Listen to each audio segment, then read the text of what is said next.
Assalamualaikum warahmatullahi wabarakatuh. Saya Serina Bella, NRP 016 dari kelas 3 dan 4 LKA akan mensimulasikan mengenai percobaan 8 yaitu perancangan dashband dan simulasi menggunakan software Siling. Untuk langkah pertama yang digunakan adalah membuat project baru yang mana project ini diberi nama counter. Kemudian langkah yang pertama adalah kita mengatur dulu setting dari projectnya sebagai berikut, yang mana familinya itu dipilih Spartan 3E, device-nya XC3S250E, package-nya CP132, speed-nya -4, dan preferred language-nya dipilih VHDL. Jika sudah sesuai, maka bisa dilanjutkan. Kemudian langkah berikutnya adalah membuat file baru. Nah, di sini kita pilih VHDL modul dan diberi nama counter. Jika sudah, nanti di next sampai dengan finish. Nah, nantinya akan muncul tampilan program sebagai berikut. Kemudian kita tambahkan programnya sesuai dengan yang ada di modul, yang mana program ini merupakan program counter.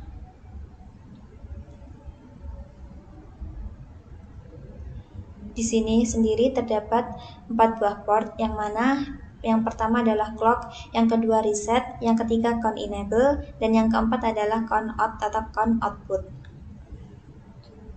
Ini adalah arsitekturnya, yang mana untuk proses ini terdapat 3 buah input, yaitu clock, count enable, dan reset. Yang mana programnya ketika dimulai, ketika reset bernilai 1, maka sign counter dan yang lainnya akan bernilai 0. Kemudian ketika clocknya bernilai 1 dan count enable diberi nilai 1, maka sign counter akan mengalami increment, yaitu sign counter plus 1. Dan count outputnya sendiri itu berisi dari sign counter, sehingga output yang didapati nanti adalah nilai counter yang akan melakukan increment atau penambahan nilai sejumlah 1 setiap clocknya. Jika sudah,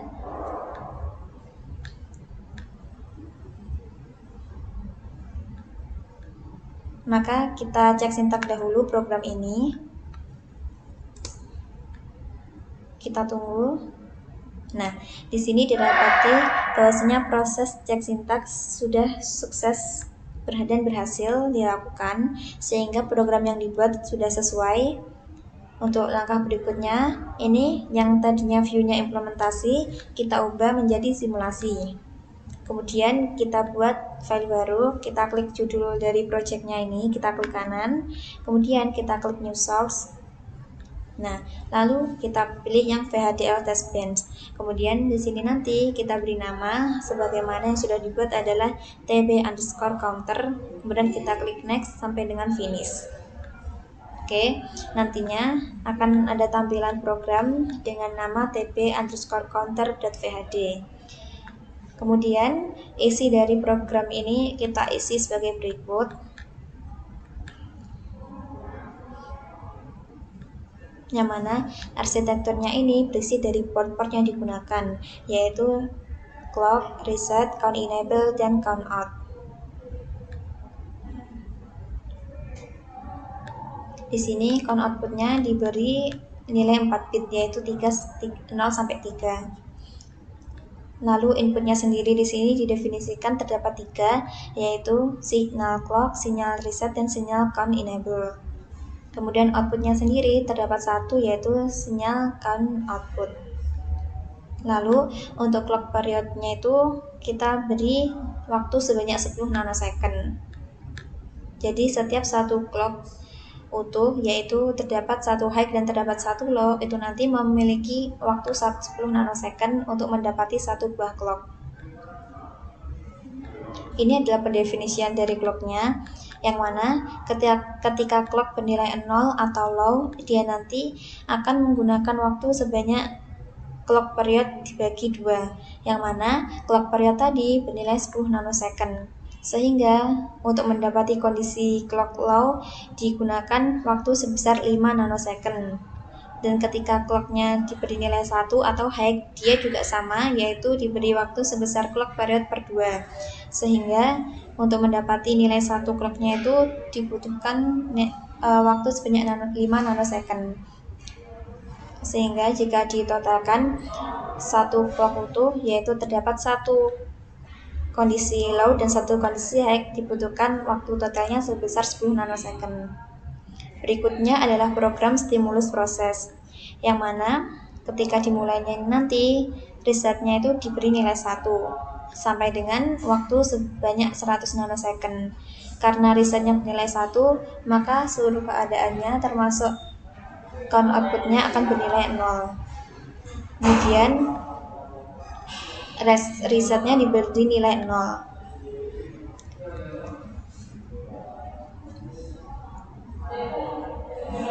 sampai dengan clock period dikali 10, sehingga 10 dikali 10 adalah 100. Jadi ketika waktunya sudah 200 nanosecond, nanti count enable ini akan aktif sehingga counter akan berjalan dan menghitung secara increment sampai dengan menunggu clock period dikali 40. Sehingga 10 dikali 40 adalah 400. Yang tadinya kan ini kan 100 ditambah dengan 100 200, kemudian 200 ditambah dengan 400, maka setelah waktunya sampai 600 nanosecond, reset akan kembali aktif karena diberi nilai 1 dan counter outputnya akan menjadi nilainya 0 karena ketika resetnya 1, maka count enable itu nanti akan 0. Kemudian untuk programnya ini bisa kita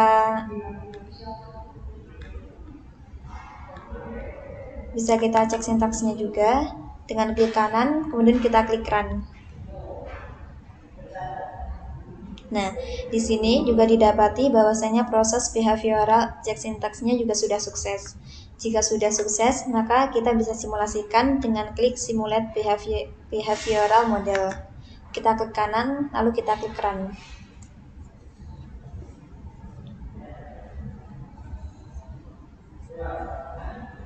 Kita tunggu sampai tampilannya sebagai berikut. Nah, di sini supaya dapat kita lihat semuanya, maka kita klik ini yaitu zoom to full view. Di sini sudah dapat kita lihat, maka kita besarkan.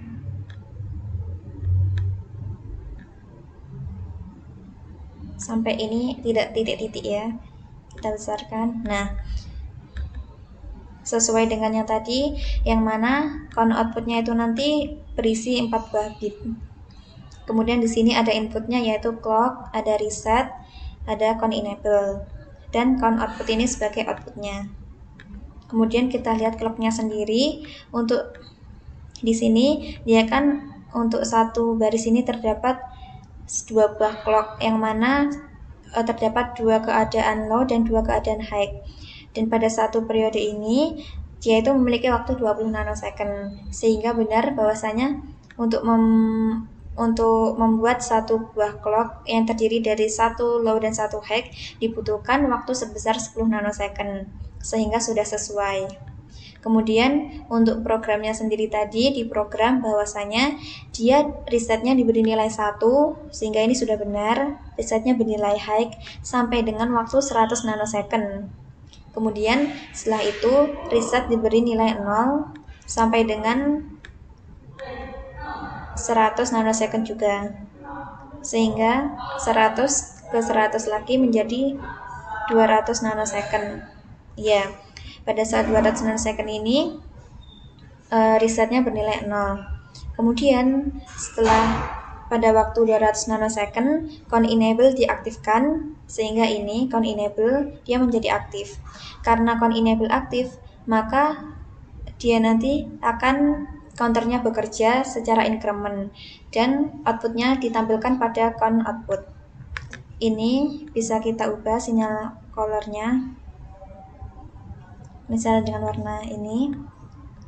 Dan ini kan tampilannya berupa biner 4 bit, bisa juga diubah supaya mudah dilihat dengan klik radix dan unsigned decimal.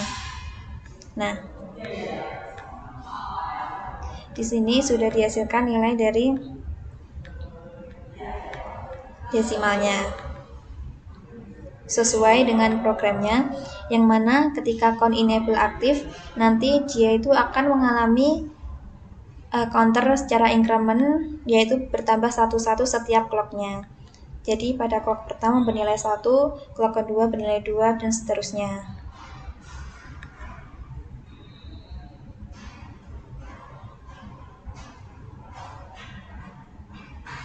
Kemudian karena kita itu menggunakan count outputnya itu sebanyak 4 bit, maka nilai maksimal yang dapat dihasilkan hanya sampai 15.